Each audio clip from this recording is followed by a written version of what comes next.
different modes. Yeah. It has a drive mode, a sport mode, a RS1 mode, and a RS2 mode. Okay. The RS2, of course, is when everything gets really super nasty.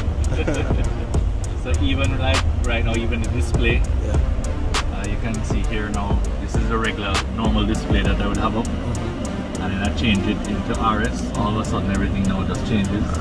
You know, the power, the torque, even the rev count, everything now changes. The car actually lowers itself about an inch and a half. Okay. So it has the air suspension set up. Ooh, nice. And then of course now the goggles and the googles and the all of that now starts to enter in the car. This car, if anything else, is going to be a head turner. And then of course now you can put it into RS mode and we immediately get traction control comes off. All kind of things now get again a little nastier than before. And these cars are all-wheel drive as standard. Yes, all quattro.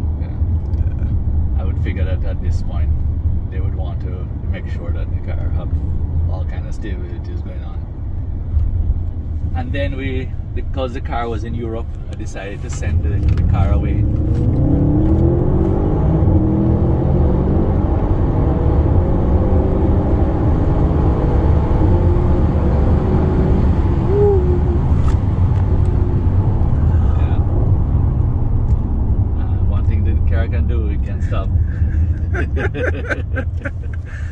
Oh my god, I remember the first time when I had started working with ATL quite early, and when I started working you had come by with the S5 and we went for a drive, and I think I still have that video on my phone. Oh yeah, from that first time.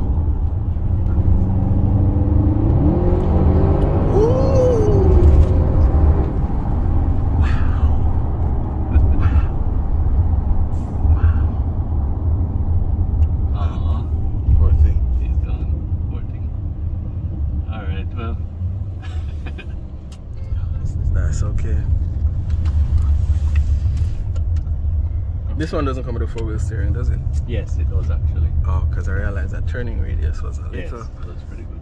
Sharp. It's very good. Especially comfort line that So I made Tommy drive it over here a while ago. So yeah. Tommy's like, yeah, not bad, you know. It's about comparable to the Evo. Of course, he started to laugh profusely after. So while it was in England, I decided then, at that point, I said, listen, it's already in Europe. I then decided to call Audi Sport, which is the same people that actually did the DTM car way back when. And I was saying to them, hey, I just bought this car. What's the deal with it? Can we get it upgraded? Hold on.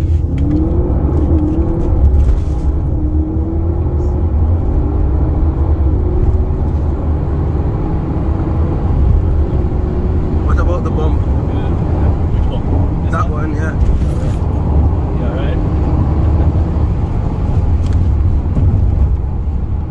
Just soak up the bump like easy. It's the same. It's the same. Oh. Same engine, same. The RS Q8, I should say. Okay. And the Lamborghini SUV is the same. The Urus. The Urus. That, and also I think the Cayenne Coupe. The R8 and the Huracan are the same too. Oh, really? Yeah. So they do share quite a lot. Yeah. And it's cheaper too for production. Right. What engine is this one? A V8, right? Yeah, Twin turbo. Twin turbo. Okay. You said it was tuned. Do you mind saying what exactly was done? So while we were there in England, while the car was there in England, we were then discussing whether we should send it away to be tuned or not. And I am actually a dealer for App, which is Audi Sport in Europe. So I emailed him and said, hey, you know, I'll just get the ECU and I'll just put it in here.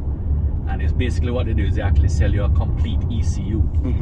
The ECU then knows what kind of fuel you're running and also how you drive. So it actually learns how you drive with the car. Oh, and it's similar to like a flex fuel. Right. So that was one of the things that I wanted, because because the S5 had that, and boy, I tell you, it transformed the car. I mean, like, wow.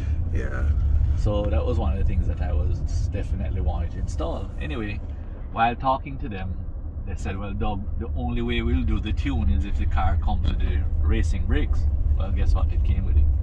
So I told them all the specs of the car, had to give them the chassis number.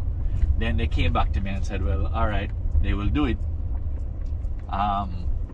But if I did it in Jamaica, they couldn't take out the top speed limiter. So I said, why? And he says, well, it's something that has to be done in-house. Okay. Because they actually put the car on a dyno. So I said, oh, okay. And they run it there. And they run it there. Oh, that's cool. So I said, all right, let me put the car on the dyno at their location. So I sent the car down to them. Actually, they gave me free wrecking to Upton and back, so that was great. Got there, they put it, right? yeah, they put it onto their dyno, and we are now up to 700 horsepower, and we have and the stock engine. Yeah, and we now have 880 Newton meters of torque. So that is one of the reasons why you feel that massive push in the car. That's why that big surge.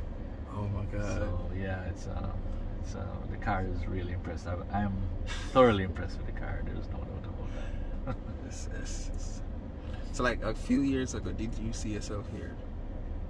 So it's somebody mentioned and said, boy, you know how much the car costs and whatever, and it's something that, yeah, I've had the two Audis before, and I've had the S5, and you know, talking to Shannon was like, babe, buy your dream car.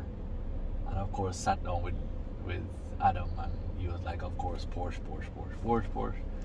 And then after that discussion, he says, but Doug, everybody in Jamaica knows there's an Audi man. And I said, that is true. Let me look around for the ultimate Audi. And then I said, all right, once I did find the car, then I said, all right, let me save towards the car. And I'm really fortunate that in my 30 odd years of busting my ass in my business, that I've been able to have good friends, and they always say good friends better than pocket money. True. And this is why these kind of things come my way. You know, I can go to them and say, I want this is what I want, and everybody will help me to work towards it. So I'm really glad that everybody, and I won't mention names, but everybody helped me to acquire the car, and I'm so happy and fortunate that I have the car in my possession now. I was quite surprised when I saw it on your Instagram. Yes. Yeah, it's one of those things you kind of keep hush hush, and then people are pleasantly surprised when they see it arrives. Yeah. And you have the pride to say this is the only one in the Caribbean. Yeah, for sure.